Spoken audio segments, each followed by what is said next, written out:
Assalamualaikum, selamat pagi. Bab 4 yang cikgu sikit hari tu tajuk dia lukisan berskala. Okey, sebenarnya bab 4 ni senang je.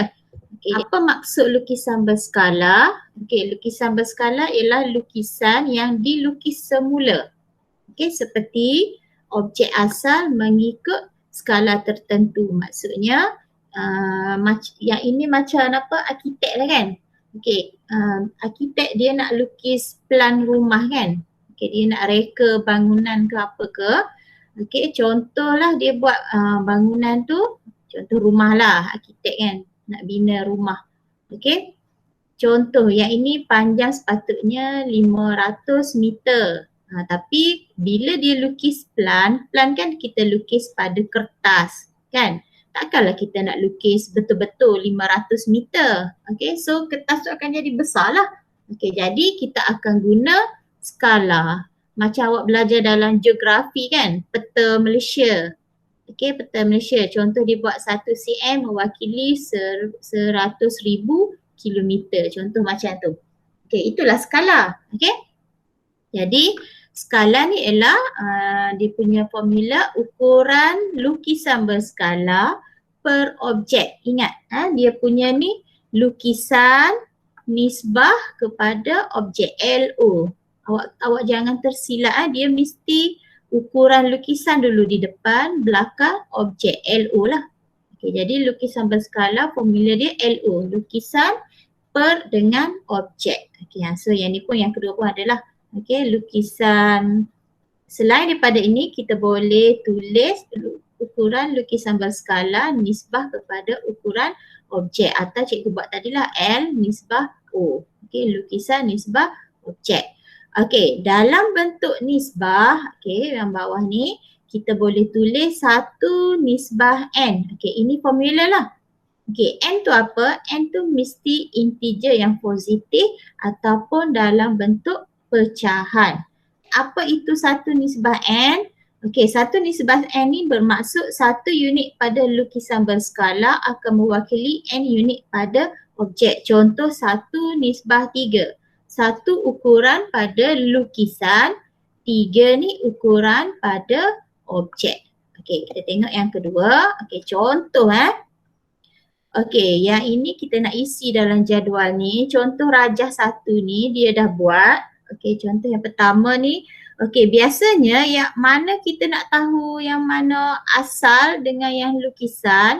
Biasanya yang asal dia tak ada, awak tengok dekat huruf ni dia tak ada koma dekat atas. Contoh macam R ni kan dia ada koma, dia tulis R, koma macam tu. Yang ini pun Q yang ada koma, P yang ada koma. Maksudnya yang ini ialah lukisan berskala, lukisan. Yang ini objek, yang ini, ni pun dia tulis dah. Yang ini ialah objek, gambar asal lah. Yang ini pun lukisan sebab dia ada koma tu. Yang ini pun lukisan. Yang ini pun lukisan. Ini pun lukisan. Jadi lukisan ni dia ada wakilkan 1, 2, 3, 4, 5. Ini tadi kita 1 nisbah N kan? Kalau N tu, kalau N tu lebih kecil dari kosong, contoh 1 nisbah 1/2 lah. 1/2 ni N, 1 ni 1 lah. Bila N ni dia lebih kecil daripada 1, contoh setengah ni lebih kecil daripada 1 lah. Maka itu bermaksud lukisan berskala tu dia lagi besar daripada objek. Kan? Betul lah kan? Sebab 1 ni lagi besar daripada setengah. Setengah ni mewakili objek. Ingat kita punya konsep ialah LO. Yang belakang tu objek, yang depan tu lukisan. Contoh yang bawah ni lah. Jadi lukisan yang ini yang besar. Objek yang ini. So bila N tu lebih kecil daripada nombor depan, maksudnya lukisan tu lagi besar dari objek sebenar. Kalau N sama dengan 1, maksudnya 1 nisbah 1 lah. Jadi objek dengan lukisan tu dia sama saiz.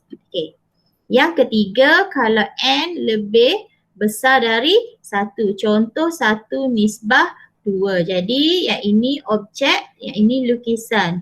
Maksudnya 2 ni lagi besar daripada 1. 2 ini ialah objek, 1 ni ialah lukisan. Maksudnya objek lagi besar daripada lukisan. Okey. Sekarang kita akan cari macam mana kita nak cari skala ukuran objek dengan ukuran lukisan. Okay, Rajah menunjukkan objek PQRS. Yang ini lukisan ke objek yang besar ni? Yang gambar A, contoh cikgu buat A, yang ini B. Kalau kita tak nak baca dekat atas ni, agak-agak yang A ni objek ke lukisan? O ke L? Lukisan L. Aha. L. Ya ke? Kan tadi cikgu kata kalau huruf bucu dia ni tak ada koma, dia objek ke lukisan? Objek. Objek. Jadi objek ni lagi besar daripada lukisan lah. Nampak tak ni hujung ni dia ada koma kepala dia tu kan? Maksudnya ini yang dia dah lukis. Titik yang ini. S ni dia jadi kat sini. Dia lukis balik ni. Ni dia lukis jadi gini. P ni dia gini. Maksudnya gambar B ni ialah lukisan. Okey, maksudnya objek ni lagi besar daripada lukisan. So, nisbah awak N ni nanti, N ni pun mesti lagi besar daripada 1 lah. Okey, soalan dia, nyatakan skala yang digunakan. Awak ambil je mana-mana sisi yang awak nak. Contoh cikgu ambil PQ ni kan. Okey, awak kira kotak. 1, 2, 3, 4. Okey, ini 4. Kotak sini pula 1, 2. So ada 2. Okey, ingat kita punya nisbah mesti lukisan dekat depan, objek di belakang. So lukisan awak berapa kotak ni untuk PQ? 2. Okey, objek pula 4. Okey. Abaikan dulu yang ni, nanti kita tengok ini. Okey, maka ingat dia konsep dia nombor untuk lukisan ni dia mesti jadi nombor 1. Jadi awak kena adjust supaya dia mesti jadi 1. Dekat belakang tak jadi 1 tak apa. Apa-apa pun boleh yang belakang. Pecahan pun boleh. Jadi macam mana nombor 2 ni cikgu nak jadi 1? Apa cikgu perlu buat? Bahagi. Okey, kita bahagi diri dia sendirilah kan? Okey, jadi kita bahagi 2. Bila depan bahagi 2, belakang pun mesti bahagi 2. So dapatlah 1 nisbah 4 bahagi 2 dapat 2 lah. 2. Jadi jawapan dia 1 nisbah 2 ataupun 1/2. Yang kedua, okey sama juga. Okey, yang pertama ni O ke L? Yang pertama ni O kan, sebab dia tak ada koma. So maka yang ini ialah L, dia lagi besar. Okey, kita nak ambil sisi mana? Okey, contoh cikgu ambil KL. Okey, berapa ni? 1, 2, 3. Okey, belah ni pula 1, 2, 3, 4, 5, 6, 7, 8, 9. Okey, so sini 9. Ingat konsep kita mesti L nisbah O. So L kita 9, O kita 3. Okey, macam mana 9 ni cikgu nak jadikan 1? Ingat dia mesti jadi 1. Okey, bahagi diri dia sendirilah kan? Okey, so bahagi dia dengan 9. So dapatlah 9 bagi 9, 1. 3 bagi 9 pakai dia 1, dapat 3. So jawapan dia 1/3. 1 nisbah 1/3. So samalah yang dengan yang dapat ni. Jadi bawah menunjukkan objek KLMN. Okey, dan lukisan berskala dia yang inilah. Okey, lepas tu dia nak apa? Okey, tentukan skala yang digunakan. Okey, kalau kamu tengok dekat sini, untuk objek ni dia punya petak ni ukuran dia 1 cm, 1 cm lah. Okey, manakala untuk lukisan ukuran dia 0.5, ni atas ni pun 0.5. Jadi gambar dia kalau kita nak kira dia punya petak ni susah lah Okey, so yang ini kamu boleh guna banyak cara. Cara yang pertama boleh guna yang macam dia tunjuk kat bawah ni. Okey, ingat kita mesti nisbah LO kan. So kamu ambil dia punya ukuran petak ni untuk lukisan 0.5. Okey, tengok dia ambil Dan petak untuk objek ialah 1. Jadi 0.5 bila kita tukar dalam pecahan ialah 1/2. Objek 1. Okey, dia tak boleh di hadapan ni nombor selain daripada 1. Jadi kamu kena ubah. So 1/2 ni cikgu nak jadikan 1. Nak buat macam mana? Darab dengan berapa? Darab 2 lah kan? So kita nak buang. So yang ini darab 2, maka belakang pun darab 2. So depan akan dapat 1, belakang dapat 2. So nisbah dia 1/2. Okey, sebuah peta dilukis dengan skala 1/300,000. Okey. Biasalah peta yang ini objek, yang ini lukisan kan. Objek lagi besarlah dalam peta. Okey, hitungkan jarak sebenar dalam kilometer untuk sebatang sungai. Panjang dalam peta 3 cm. Okey, ada satu sungai dalam peta. Okey, dalam peta panjang dia 3 cm je. Ada berapa panjang dia dalam sebenar? Sebenar ni maksudnya objek lah. Ini lukisan. Okey, jadi kita ambil, okey, kita buat perbandingan lah.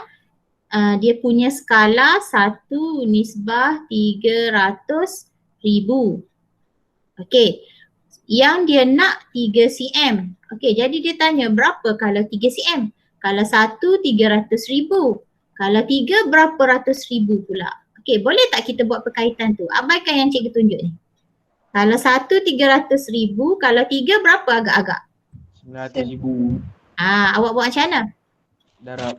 Darab je kan? Darab je lah. 3 darab 3 dapat 9. So yang lain tu tambah je lah kosong. Macam tu je lah. Okey, ini 900,000 ni, yang ini unit dalam cm. Soalan dia nak kilometer. Jadi 1 kilometer 1,000 meter kan? 1 meter berapa cm? 100 cm. 100 cm. Kalau cikgu nak 1 kilometer berapa cm? Okey, bukan 1 meter, cikgu nak 1 kilometer berapa cm? Awak ambil semua kosong ni. Okey, so kita ada 5 biji kosong kan? 1, 2, 3, 4, 5. So kita tambah lagi 2 kat sini. Okey, so kita buang 2 lagi. So dapatlah 9 kilometer. Seterusnya, peta negeri Johor. Okey, dilukis dengan skala 1 cm kepada 10 kilometer. Okey, awak banding ya. Awak tengok soalan tadi. Kadang-kadang dia tulis macam ni, 1 nisbah titik macam ni. Kadang-kadang dia tulis macam ni, 1 cm kepada 10 km. Okey, so awak boleh tulis terus. Kepada tu maksudnya titik bertindih lah. Macam tu. Okey, kadang-kadang dia tulis ayat hitungkan jarak sebenar di antara keluang dengan air hitam jika jarak dalam petanya 2 cm. Ingat kita mesti kat depan L, belakang O. Okey, kalau dalam peta 2 cm, berapa jaraknya untuk objek? Kalau 1 cm 10, kalau 2 cm? 20. 20 lah kan. Guna konsep macam tu je. 3 cm berapa? 30 kilometer kan. Allah, senang ya sebenarnya soalan ni. Kalau 5? 50. 50 kilometer. Okey, boleh. Tak ada masalah yang tu. Okey, settle.